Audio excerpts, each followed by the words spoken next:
Ya pemirsa, kita awali informasi pada pagi hari ini. Hujan deras disertai angin kencang menyebabkan sejumlah pohon pinus tumbang dan menimpa tenda perkemahan. Dua anggota Paskibraka yang sedang berkemah tewas tertimpa pohon.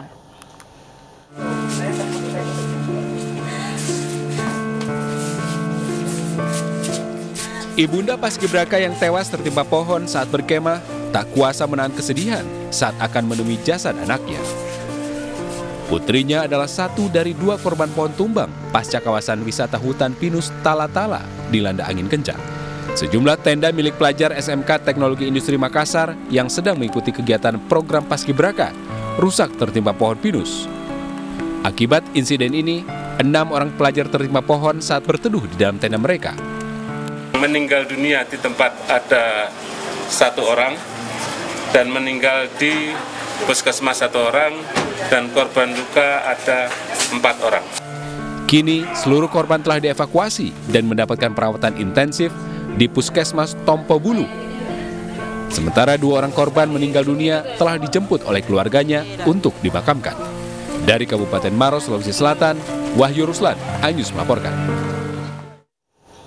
Diduga tidak paham jalan, bus jurusan Jambi hancur setelah menerobos kolong flyover di Padang Panjang, Sumatera Barat. 17 penumpang terluka, sedangkan sopir bus melarikan diri.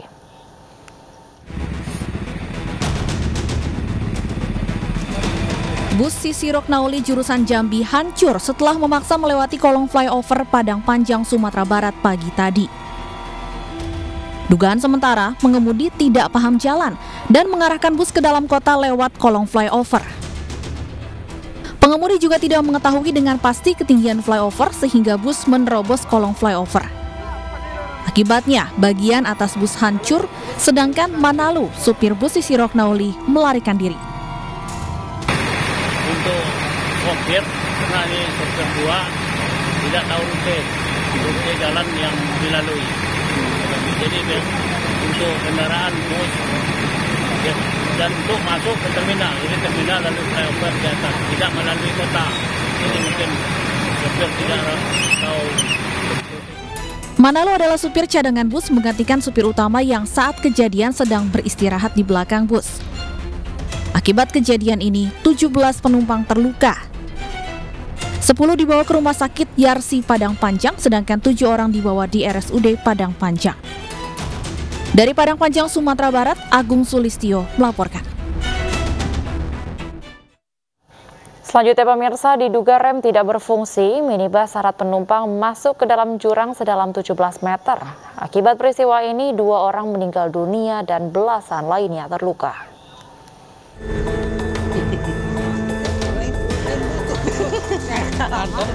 Dalam video amatir terekam kecelakaan lalu lintas di Jalan Panjalu, Ciamis, Jawa Barat.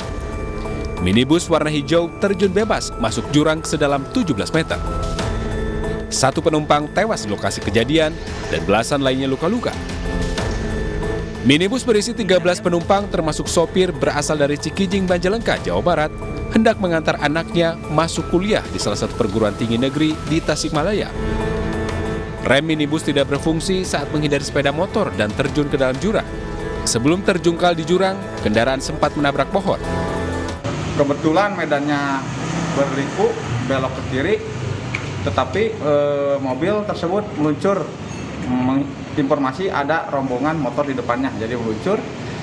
Mungkin dugaan sementara diperkirakan itu kebun biasa, namun pada kenyataannya TKP adalah jurang kedalaman sekitar kurang lebih 17 meter, di mana mobil tersebut berpenumpang sekitar 13 orang, 1 orang pengemudi dan sisanya 12 orang penumpang. Setelah mendapatkan pertolongan pertama, para korban dibawa ke Puskesmas Panjalu dan Rumah Sakit Ciamis serta Tasikmalaya. Rata alami salah tulang dan luka akibat benturan keras. Kecelakaan ini mengakibatkan 2 orang tewas dan belasan penumpang terluka. Dari Ciamis, Jawa Barat, Acep Muslim, Anyus melaporkan. Kecelakaan beruntun antara pick-up dan sepeda motor terjadi di Tuban, Jawa Timur. Akibat kejadian ini 4 orang mengalami luka-luka.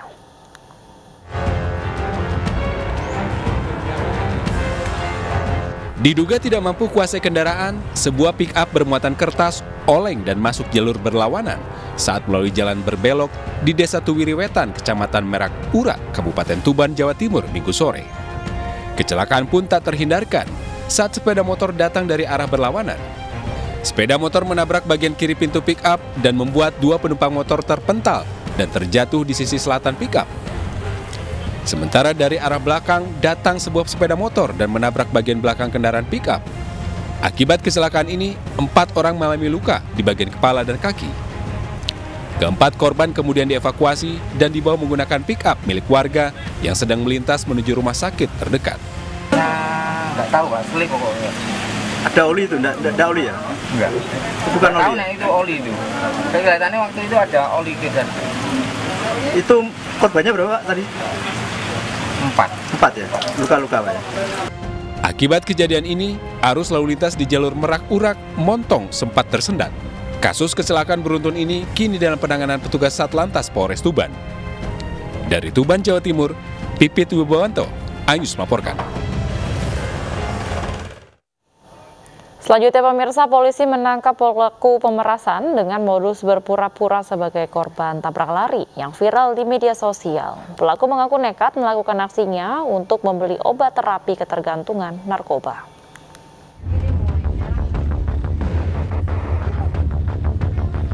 Aksi seorang pria yang hendak memeras pengendara mobil di Pasar Rebo, Jakarta Timur, Rabu lalu viral di media sosial. Dengan menumpangi sepeda motor, ia berusaha mengejar mobil sambil berteriak. Usai berhasil menghentikan mobil, pria ini mengaku sebagai korban tabrak lari sambil pura-pura pincang. Aduh, tadi lari, sekarang begitu. Setelah terlibat cekcok dengan pengendara mobil, pria ini pun kabur. Polisi kemudian menangkap pelaku dini hari tadi. Pelaku mengaku nekat melakukan aksinya untuk membeli obat karena sedang menjalani terapi ketergantungan narkoba. Pelaku kini ditahan dan terus diperiksa polisi. Kami menselusuri, ternyata tersangka sempat pergi ke RSKO, Rumah Sakit Ketergantungan Obat di Cibubur. Dari situ akhirnya kita mencari informasi siapa yang bersangkutan itu. Akhirnya didapat tersangka namanya AF. Dari situ dilakukan pengejaran ditangkap oleh gabungan tim Polsek Pasar Rebo dipimpin Pak Kapolsek dan Kanit di Polres Metro Jakarta Timur berhasil menangkap tersangka AF di daerah Depok. Polisi meminta masyarakat lebih waspada. Jika menemukan korban tabrak lari di jalan, diimbau langsung menghubungi petugas. Dari Jakarta, Nadia Raisa, Ari Setiawan, Edi Nugroho, iNews melaporkan. Polisi menangkap 3 pengedar narkoba di gerbang tol Simpang Pematang Mesuji. Para pelaku membawa sabu seberat 15 kg di dalam mobil dengan kemasan teh.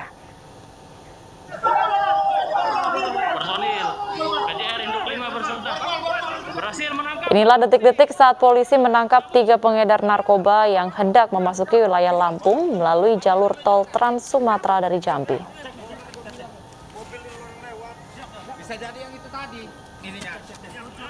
Modus para pelaku adalah dengan membungkus barang bukti narkoba jenis sabu seberat 15 kg dengan kemasan teh. Mereka disergap polisi di gerbang tol Simpang Pematang Mesuji. Mereka ditangkap setelah polisi menerima informasi dari BNN Sumatera Selatan. Ketiga pelaku mengendarai mobil sambil membawa sabu ke arah Provinsi Lampung.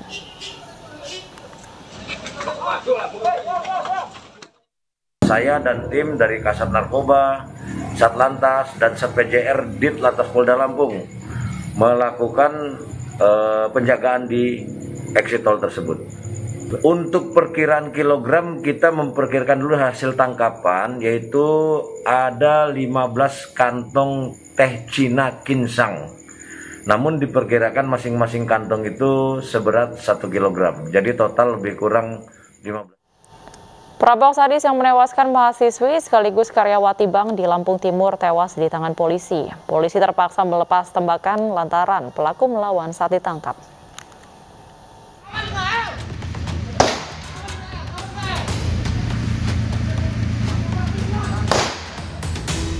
Polisi berhasil meringkus perampok sadis yang menewaskan mahasiswi sekaligus karyawati agen Bank BUMN di Waibungur, Lampung Timur. Namun pelaku tewas ditembak polisi lantaran melawan saat digerebek di kediamannya di Ogan Komering Ilir, Sumatera Selatan. Pelaku berinisial AD diketahui merupakan residivis kasus serupa yang telah menyebabkan sejumlah korban meninggal dunia.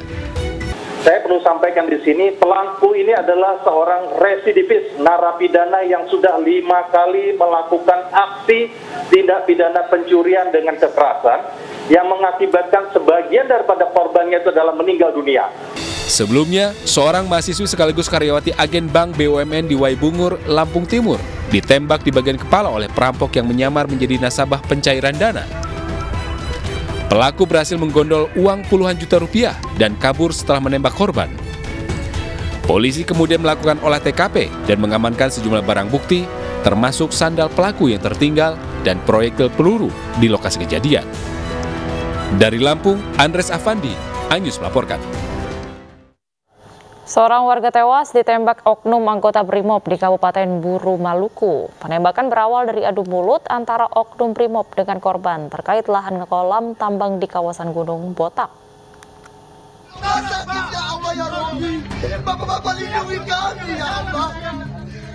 Sejumlah warga mengamuk di kawasan Gunung Botak, Kabupaten Buru, Maluku memprotes aksi penembakan yang dilakukan oknum BRIMOB terhadap seorang penambang liar Sabtu kemarin. Insiden penembakan yang dilakukan Bribka AB menyebabkan korban Made Nur Latu tewas di tempat. Korban tewas dengan luka tembak di bagian paha, pinggang, dan kepala.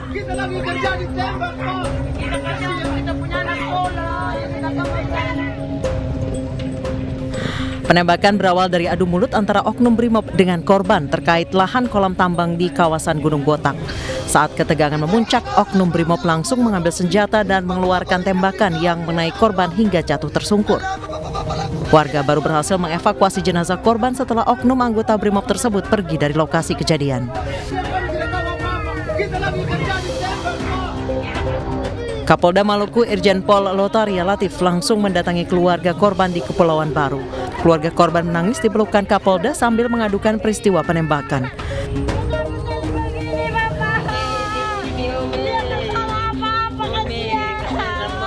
Saat ini pelaku penembakan sudah ditangkap dan dibawa ke Ambon untuk diproses hukum oleh Ditreskrimum. Melakukan proses hukum kepada anggota yang telah melakukan perbuatan ini.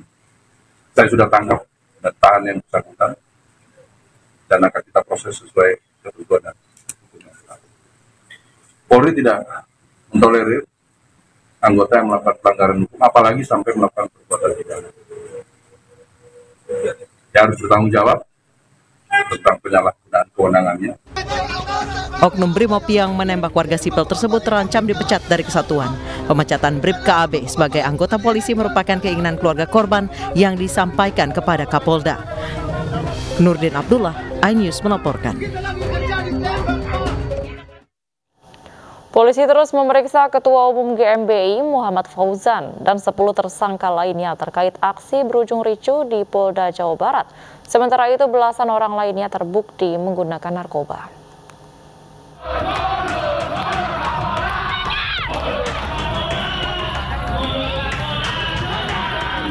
Ketua Umum Gerakan Masyarakat Bawah Indonesia atau GMBI, Muhammad Fauzan, ditetapkan sebagai tersangka dalam aksi massa yang berujung ricu di Polda Jawa Barat.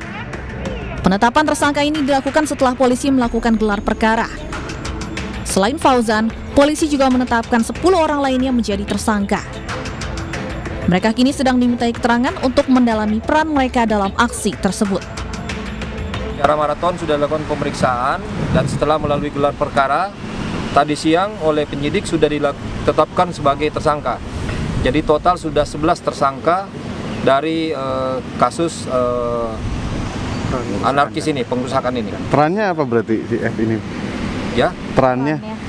Nanti perannya masing-masing kita belum sebutkan di sini, namun pasal yang dilanggar ini 160, Junto 170, Junto 406, Junto 55 dan 56.